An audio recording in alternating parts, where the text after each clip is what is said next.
Hi, എല്ലാവരും സുഖമായിട്ടിരിക്കുന്നു. ഞാനും സുഖമായിട്ടിരിക്കുന്നു കേട്ടോ. അപ്പം നിങ്ങളോട് ഞാനിപ്പോൾ ഒരു കാര്യം പറയാൻ വേണ്ടിയിട്ട് ഓടി വന്നതാണ്. ഒരുപാട് പേര് വന്ന് എന്നോട് ചോദിച്ചിരുന്നു, ചേച്ചി ചേച്ചി ഇങ്ങനെ നാളിനെക്കുറിച്ച് 27 നാളിനെക്കുറിച്ചും പറയാമെന്ന് പറഞ്ഞിട്ട് 2-3 നാൾ മാത്രം പറഞ്ഞിട്ട് ചേച്ചി നിർത്തി, വേറെ വീഡിയോയിലേക്ക് പോയല്ലോ ചേച്ചി. ഞങ്ങളെല്ലാവരും ഇത് പ്രതീക്ഷിച്ചിരിക്കുമായിരുന്നു ചേച്ചി, ഒന്ന് തുടർന്ന് പറയണേ, ബാക്കിയുള്ള നാളും ഞങ്ങൾക്ക് അറിയാൻ വേണ്ടിയിട്ടാണ് എന്ന് വന്ന് പറഞ്ഞിട്ടുണ്ടായിരുന്നു. അപ്പം ഇന്ന് ഞാൻ നിങ്ങളോടൊരു കാര്യം പറഞ്ഞുതരാം.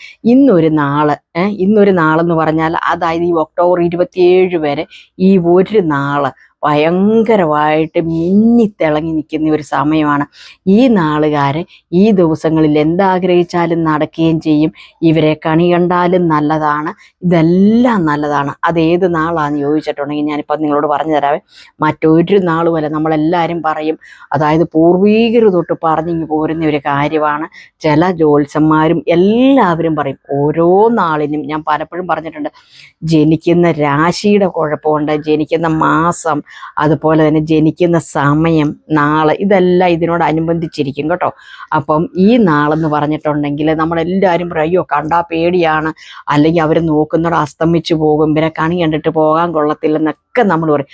പക്ഷേങ്കിൽ ഈ ഒക്ടോബർ 27 വരെ ഉണ്ടല്ലോ, ഇവരെ കണി കാണുന്നു, ഇവർ നമ്മുടെ വീടിൻ്റെ നേരെ നോക്കുന്നു, ഒന്നും ഒരു കുഴപ്പമില്ല. മറ്റൊരു നാളുമല്ല കേട്ടോ, ഇത് ആയില്യം നാളാണ്. ആയില്യം നാളെല്ലാവരും പറയല്ലേ അയൽദോഷിയാണ്.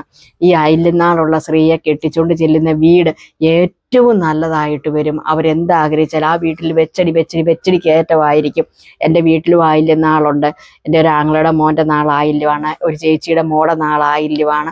അവരൊക്കെ പോയെടുത്ത് നല്ലതേ വന്നിട്ടുള്ളൂ, അവർക്കൊന്നും ഒരു കുഴപ്പവും. അപ്പം നമ്മൾ പറയും ഇങ്ങനെ ഇല്ലി വെച്ച് പിടിപ്പിച്ചു, അവരുടെ ദർശനം വേക്കരുതെന്നൊക്കെ നമ്മൾ പറയും. അപ്പം ഈ ആയില്യം നാളുകാർക്ക് ഈ 27-ാം തീയതി വരെ വളരെ നല്ലതാണ്. ഇവരൊരു പുതിയ കാര്യങ്ങൾ തുടങ്ങുമോ, അല്ലെങ്കിൽ ഇവർക്കൊരു ജോലിക്ക് ശ്രമിച്ചാൽ നടക്കും, ഇവർക്കൊരു കല്യാണം മുടങ്ങി നിൽപ്പുണ്ടെങ്കിൽ ആ കാര്യം ആലോചിച്ചാൽ ഈ ദിവസങ്ങളിൽ നമുക്ക് തീരുമാനമാക്കിയിട്ട് പിന്നെ നിങ്ങൾക്ക് ഡേറ്റൊക്കെ എടുത്തിട്ട് നടത്താവുന്നുള്ളതേ ഉള്ളൂ. അല്ലാതെ ഈ ദിവസങ്ങളിൽ ഈ ആയില്യം നാളുകാരെ നമ്മൾ എഴുന്നേറ്റ് കഴിഞ്ഞിട്ട് ഇവരെ നേർക്ക് നേരെ നമ്മളുണ്ടല്ലോ, നേർക്ക് നേരെ ഏറ്റു വരുന്ന വഴി ഇവരെ കണ്ടു കഴിഞ്ഞാലും അത്രയ്ക്ക് നല്ലതാണ്. അപ്പം കുറേ ആൾക്കാർക്ക് ഇതിനെക്കുറിച്ചൊക്കെ അറിയാമായിരിക്കും, ഈ സമയത്തിൻ്റെ പ്രത്യേകതയും. ഈ ദിവസങ്ങളിൽ ഈ ആയില്യം നാളുകാർക്ക്, അതായത് നിങ്ങളോട് ഞാൻ ഈ കഴിഞ്ഞ ദിവസം ഒരു ഷോർട്ട് വീഡിയോ ആയിട്ടും ഒരു ലോങ് വീഡിയോ ആയിട്ടും ഒക്കെ ഞാൻ പറഞ്ഞിരുന്നു, ഈ നാളിന് ഇപ്പോഴത്തെ സമയം നല്ലതെന്ന് പറയാനുള്ള ഒരു കാരണം. ഇപ്പം നിങ്ങൾക്കറിയാമല്ലോ ചന്ദ്രൻ്റെ പ്രത്യേകത, കഴിഞ്ഞ ദിവസം തൊട്ട് തുടങ്ങിയതാണ്, അടുത്ത ആഴ്ച വരെയുണ്ട്. ത്രികോൺ ചന്ദ്ര ഗുരു യോഗയാണ് ഇപ്പോൾ ഈ സമയത്ത്. ഒരു 7 നാളുകാർക്കാണ് നോക്കിയിട്ട്, 7 നാളുകാർക്ക് വളരെ നല്ലതാണ് വരുന്നത് 27 തീയതി വരെ. അപ്പം അടുത്ത ദിവസം നാളെ മറ്റു നാളുകാർ ആരൊക്കെയാണെന്ന് നിങ്ങളോട് ഞാൻ പറഞ്ഞു തരാം. അപ്പം ഈ ദിവസങ്ങളിൽ ഇവരെന്ത് കാര്യം ആലോചിക്കുന്നോ നടത്തുന്നോ ഇവർക്ക് വളരെ നല്ലതാണ്. ഈ ദിവസങ്ങളിൽ യാദൃശ്യമായിട്ട് ഇവർ നമ്മുടെ വീട്ടിലൊന്ന് വന്നു കയറുമോ, ഇവരുടെ കയ്യിൽ നിന്ന് ഒരു 10 രൂപ മേടിക്കുന്നതോ ഒക്കെ നമുക്ക് ഗുണമായിട്ടേ വരത്തുള്ളൂ. അത്രയ്ക്ക് ഐശ്വര്യമാണ് ഇപ്പം ഈ ആയില്യം നാളുകാർ. അപ്പം എവിടെയെങ്കിലുമൊക്കെ ഈ ആയില്യം നാളുകാരുണ്ടെങ്കിൽ നിങ്ങൾ ഇന്ന് കാണുന്നുണ്ടെങ്കിൽ നിങ്ങൾ ചുമ്മാ വെറുതെ എങ്കിലും ഒരു 40 രൂപ കൊടുത്തൊരു ലോട്ടറി ഒന്ന് എടുത്ത് നോക്കിക്ക്. അപ്പം നമുക്കൊന്ന് ഭാഗ്യം പരീക്ഷിച്ച് നോക്കാമെന്നേ. ഞാൻ ആരോടും നിങ്ങളോട് ലോട്ടറി എടുത്തോളാനൊന്നും ഞാൻ ഇതുവരെയും പറഞ്ഞിട്ടുള്ള ഒരാളും അല്ലെന്ന് നിങ്ങൾക്കറിയാം. അതൊക്കെ ഓരോ സമയം പോണക്കിരിക്കും. പക്ഷേ ഈ നാളുകാർക്ക് അത്രയ്ക്ക് നല്ലതാണ്. അപ്പം നിങ്ങൾ കുടുംബത്തിലുള്ളവരാണേലും ഇവരെ രാവിലെ ഒന്ന് പോയി കണ്ടു. ഇവരെ ഇനി ഈ സമയങ്ങളിൽ വഴക്ക് പറയാനോ എടുക്കാനോ ഒന്നും തോന്നരുത്. കാരണം ഇവർക്ക് എളുപ്പം ഇനി ഈ ദിവസങ്ങളിലുണ്ടല്ലോ ദേഷ്യവും മാരിശവും ഒക്കെ ഉണ്ടാകും. അതായത് ഇപ്പോൾ ഇവർക്കൊരു ഒറ്റബുദ്ധി എന്ന് പറഞ്ഞത് ഉണക്ക് തോന്നും, എന്താ ചെയ്യണ്ടേ എന്താ പറയണ്ടേ എന്നൊന്നും അറിയത്തില്ല. അപ്പോൾ എടുത്ത് ചാടി എന്തും പ്രവർത്തിക്കുകയും ചെയ്യുന്ന ഒരു സമയമാണ് ഇവർക്കിപ്പം. അതുകൊണ്ട് ഇവരോട് പ്രത്യേകിച്ച് അതിനെക്കുറിച്ചൊന്നും നിങ്ങൾ ചോദിക്കാനോ പറയാനോ ഒന്നും വേണ്ട. കുറേ കാര്യങ്ങളെല്ലാം നമ്മൾ കണ്ടില്ല കേട്ടില്ല എന്ന് വെക്കണം. എന്തൊരു കാര്യത്തിന് പോയാലും ഇവരെയും കൊണ്ട് നമ്മൾ പോകുക. അപ്പോൾ ആ കാര്യത്തിനെല്ലാം എളുപ്പം ഒരു നീക്കുപോക്കുണ്ടാകും കേട്ടോ. അപ്പോൾ ഈ ആയില്യം നാളുകാർക്കെല്ലാം ഒരു വിഷമവും ഇല്ലായിരുന്നോ, ഇന്ന് ഞാൻ അയൽദോഷി, അയ്യോ എൻ്റെ നാളെ. നമ്മൾ സാധാരണ ആയില്യം നാളുള്ളവർക്ക്, എൻ്റെ വീട്ടിലുള്ള 2 പേരുണ്ടെന്ന് പറഞ്ഞില്ലേ, നാളെന്നാന്ന് ചോദിക്കുമ്പോൾ അവർക്ക് സത്യമായിട്ടും ഞാൻ പറയാൻ മടിയായിരുന്നു, ആയില്യം നാളെ എൻ്റെ നാളായില്ല. അപ്പം കുടുംബക്കാരും കല്യാണം ആലോചിച്ച് നടത്തിയപ്പോൾ അവർക്കറിയാം. എങ്കിൽ പോലും പുറത്തൊരാൾ ചോദിക്കുമ്പോൾ അവർ വേറെ നാളെ മാറ്റി പറയുണ്ടായിരുന്നുള്ളൂ, ആൾക്കാർക്കൊരു ബുദ്ധിമുട്ട് വരുമായിട്ട്. പക്ഷേങ്കിൽ എല്ലാ നാളിനും അതിൻ്റെതായ സമയങ്ങളുണ്ട്. ആയില്യം നാളാന്നും പറഞ്ഞുകൊണ്ട് എല്ലാ അയൽവക്കം മുടിക്കണമെന്ന് ഒന്നുമില്ലെന്നേ. അതൊക്കെ ഓരോരോ വിശ്വാസങ്ങൾ ഇങ്ങനെ പണ്ട് മുതലേ ഇങ്ങനെ വന്നു പോകുന്നത് കൊണ്ടുള്ളൊരു കുഴപ്പമാണ്. ആയില്യം നാളിന് ഈ കുഴപ്പമുണ്ട്, ആ കുഴപ്പമുണ്ട്. ചിലർ പറയല്ലേ അങ്ങനെ പൂരനാൾ ഏറ്റവും നല്ലതാണ്. ചിലർ പറയും ഒറ്റപ്പൂരാടം കൊള്ളത്തില്ല, ഒറ്റപ്പൂരാടം ഒറ്റയ്ക്കിരിക്കും, അപ്പൻ്റെ തല കൊണ്ടുപോകും അല്ലെങ്കിൽ അമ്മയുടെ തല കൊണ്ടുപോകും എന്നൊക്കെ. അതൊക്കെ ചുമ്മാതെയാണെന്നേ. ഓരോ ജനന സമയമുണ്ട്, ആ സമയം അനുസരിച്ചാണ് ഓരോ കാര്യങ്ങളും നടക്കുന്നത്. ഒരു വശത്ത് നോക്കിക്കഴിഞ്ഞാൽ എല്ലാ നാളിനും അതിൻ്റെതായ ഗുണവശങ്ങളും ഉണ്ട്, എല്ലാ നാളിനും അതിൻ്റെതായ കുറേ ദോഷവശങ്ങളും ഉണ്ട്. കണ്ടകശനിയുള്ളവരുണ്ട്, 7.5 കണ്ടകശനിയുള്ളവരുണ്ട്, ഇതെല്ലാം ഉള്ളതുണ്ട്. ഇതെല്ലാം നമ്മൾ നമ്മുടെ കുടുംബത്തുള്ള മറ്റൊരു നാളിനെ തട്ടിച്ച് ഈ നാളങ്ങ് ആ കൂടെ അങ്ങ് പൊക്കോളും. നമ്മൾ പറയത്തില്ല കണ്ണിക്കൊള്ളാനുള്ളത് പുരുകത്തെ കൊണ്ടെന്ന്. അപ്പോൾ ഒരാളുടെ നാള് നമ്മുടെ വീട്ടിൽ വ്യാഴം ഉണ്ടെങ്കിൽ മറ്റു 3 നാളുകാർക്ക് സമയദോഷം ഉണ്ടെങ്കിൽ ഈ നാളേൽ അതങ്ങ് മാറി അങ്ങ് പൊക്കോളും. അല്ലാതെ നിങ്ങൾ ആരും പേടിക്കൊന്നും വേണ്ട, പേടിക്കത്തക്ക കാര്യങ്ങളൊന്നുമില്ല കേട്ടോ. പിന്നെ ഈ ആയില്യം നാളുകാർ ഇത് ഒരു സർപ്പത്തിൻ്റെ ഉണ്ടെന്ന് പറഞ്ഞില്ല, അതായത് അവർ പാമ്പുമായിട്ട് കണക്ട് ചെയ്തൊരു നാളാണ് ആയില്യം നാൾ. അപ്പം ഈ ആയില്യം നാളുകാരുള്ള വീട്ടിലുണ്ടല്ലോ, ഒരു കാര്യം കൂടെ പറഞ്ഞോട്ടെ.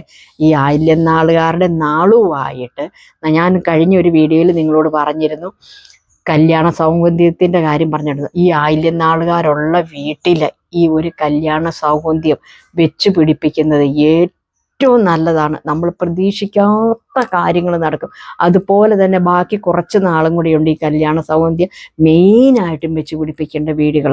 അപ്പം ഞാൻ ഈ പറയുന്ന കാര്യങ്ങൾ ഉറപ്പായിട്ട് നിങ്ങൾ ചെയ്യണം. അതൊന്നും ചെയ്യത്തില്ല, 1 ലക്ഷം 2 ലക്ഷം മുടക്കി ഏതെങ്കിലുമൊക്കെ പിന്നെ സ്വാമിമാരോ അല്ലെ ജ്യോത്സ്യന്മാരോ തിരുമേനിമാരോ പറയുന്ന കൊണ്ടും കൂടത്തോളം ആവശ്യമില്ലാത്ത വൈദ്യങ്ങളും വെക്കാനായിട്ട് പോകും. ഇതെന്നൊക്കെ പറഞ്ഞ കാശ് മുടക്കില്ലാത്ത സിമ്പിളായിട്ട് ചെയ്യാവുന്ന കാര്യങ്ങളാണ്. ഈ കാശ് മുടക്കുന്നിടത്ത് ചെല്ലുമ്പോഴാണ് ആൾക്കാർക്ക് ഒരു വിശ്വാസം, അയ്യോ അത് കാശ് മുടക്കി ചെയ്യുന്നുണ്ട്, അത് ഫലം കാണും, ഇത് ചുമ്മാ ഇരുന്ന് പറയുന്നതിന് ഫലം കാണത്തില്ലെന്ന്.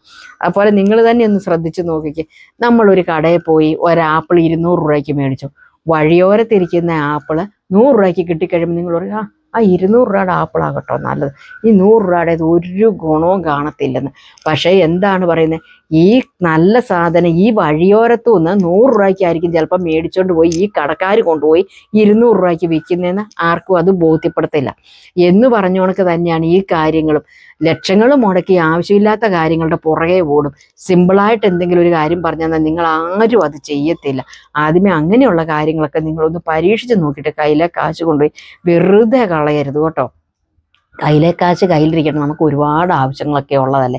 അപ്പം ഞാൻ ഈ പറഞ്ഞതുപോലെ ആയില്യം നാളുകാരെ നിങ്ങളുടെ നോട്ടം എപ്പോഴും നിങ്ങളുടെ കുടുംബത്തുള്ളവരുടെ ഒരു നോട്ടം ഈ ആയില്യം നാളുകാരുടെ മേലുണ്ടാകണം കേട്ടോ. അവർക്ക് ഇപ്പം ഒരു സമയം എന്ന് പറഞ്ഞു കഴിഞ്ഞാൽ ഒരു ഒറ്റബുദ്ധി, ദേഷ്യം, അരിശം ഒക്കെ തോന്നും. അപ്പോൾ അത് നിങ്ങൾ വരുന്ന 27-ാം തീയതി വരെ ഒന്ന് നോട്ട് ചെയ്ത് വെച്ചേക്കണം കേട്ടോ.